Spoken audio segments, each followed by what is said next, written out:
Suppose we have a shopping website with thousands of users, with a large audience. So we want to create a shop for it. Let us take a gaurifashions.com, which we discussed in our previous video as an example.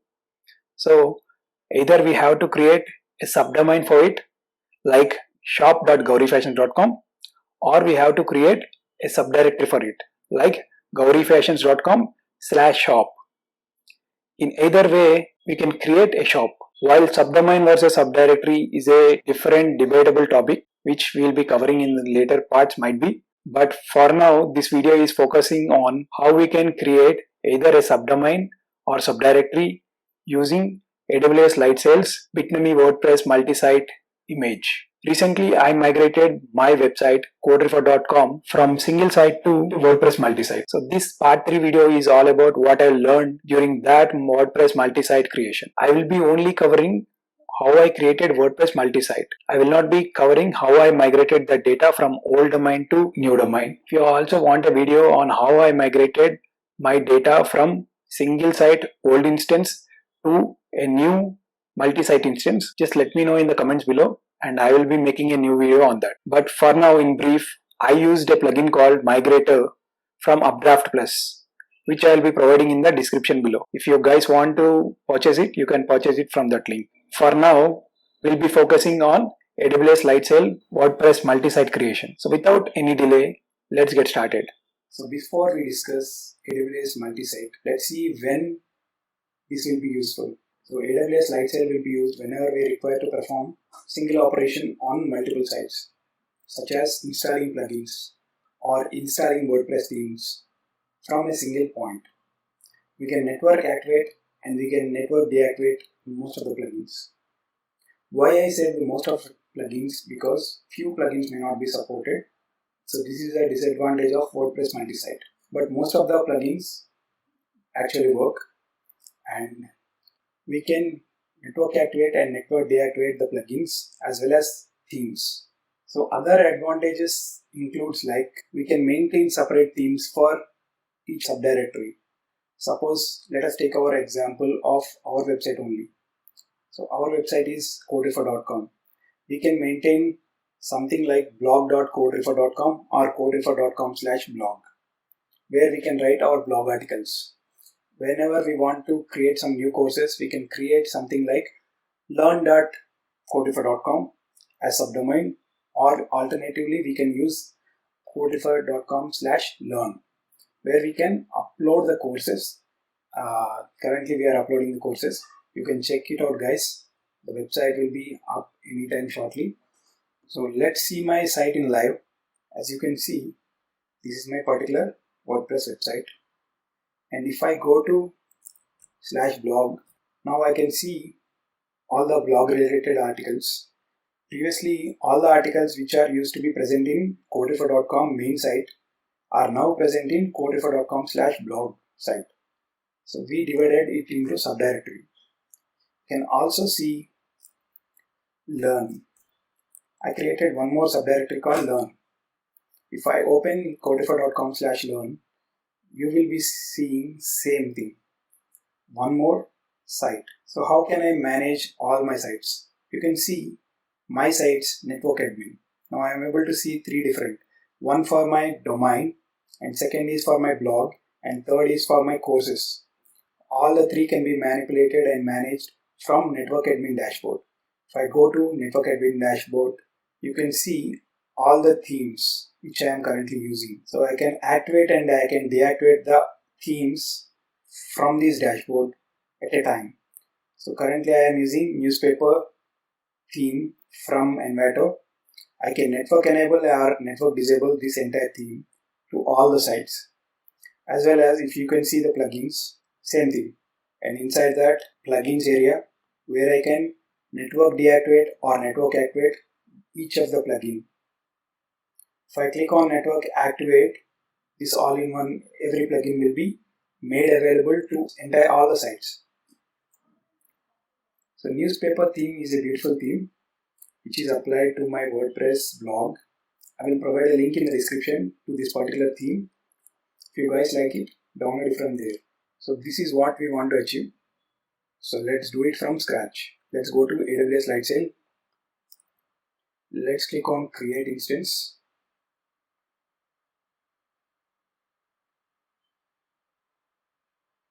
Here I'm selecting my country as Mumbai since it's very near to me as usual, and Linux. Now we can select a blueprint and I am able to see WordPress multi-site. Let's click on it and let's go down. SSH key pair, you can use default, but I am using my uploaded one. Now coming down, I'm using 3.5 USD, first month free. You can use anything according to your requirement. For this, I'll be renaming it as Learn WordPress multi-site. That's it. Rest of the things are optional. You can click on create instance. Now let's click on console to see if our website is ready or not. Now it's up and running. Let's copy this IP address. Let's paste it here. Let's see if our website is up or not. By default, if you create an app with Bitnami blueprint image, it is adding the IP address along with .xyp.io. Let's log in using WP admin. So here I require username and password. Let's go back, click on manage. User is user and the password is created on first boot. Follow these instructions. Same as previous videos where we discussed about passwords, application password. So this is our password. Let's copy it quickly. Let's paste it here. Remember me, login. So here we are in our dashboard and we can also see my sites here. If I click on it, I will be able to create one more site. So this is my primary site. If I want to create something new, let's go to sites. I am able to see sites here also. And here we have add new button. If I click on it, by default, we can add it as subdomain. So here is my IP address .xyp.io and I can also add my site here. So let's click on, let's write something as learn. I'm creating Lightsail learn. Admin mail, let me use something @test.com. Okay, clicking on add site. Now we can see our site is created, and if I click on visit dashboard, I'm able to see learn our IP address .xyp.io/admin. So if we remove this or if we click on visit site,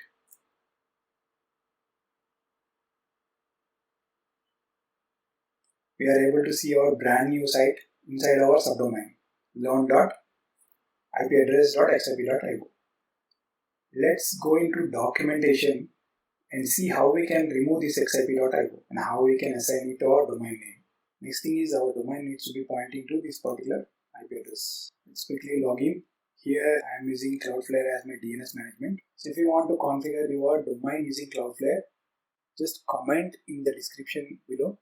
And if more of you guys asked, I will be making video. Click on DNS. Let's copy this IP address.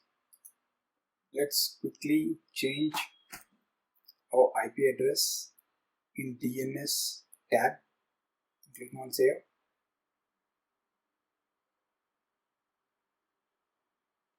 Let's click on edit. Let's remove this. Let's paste and let's click on save. Let's log into our console again. I'll be using CD. Let's copy this one. Let's paste it here.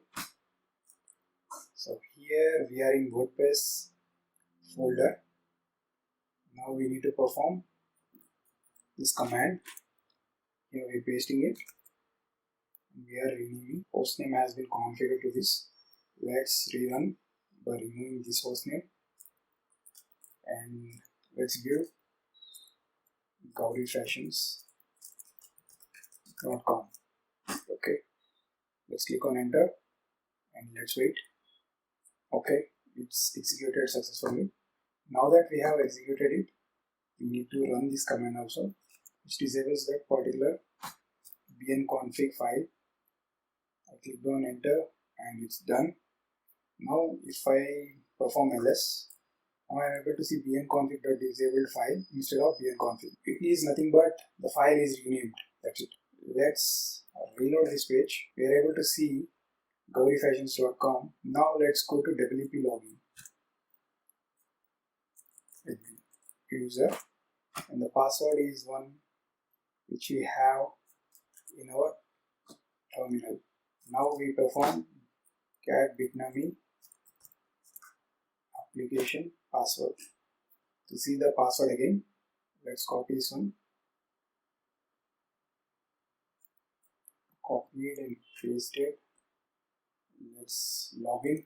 Okay, now I am in gaurifashions.com dashboard. As we can see, we also have SSL certificate. This is because we configured that in Cloudflare itself. Now, Cloudflare is giving us SSL certification. If you want that to be covered, I'll be making a new video.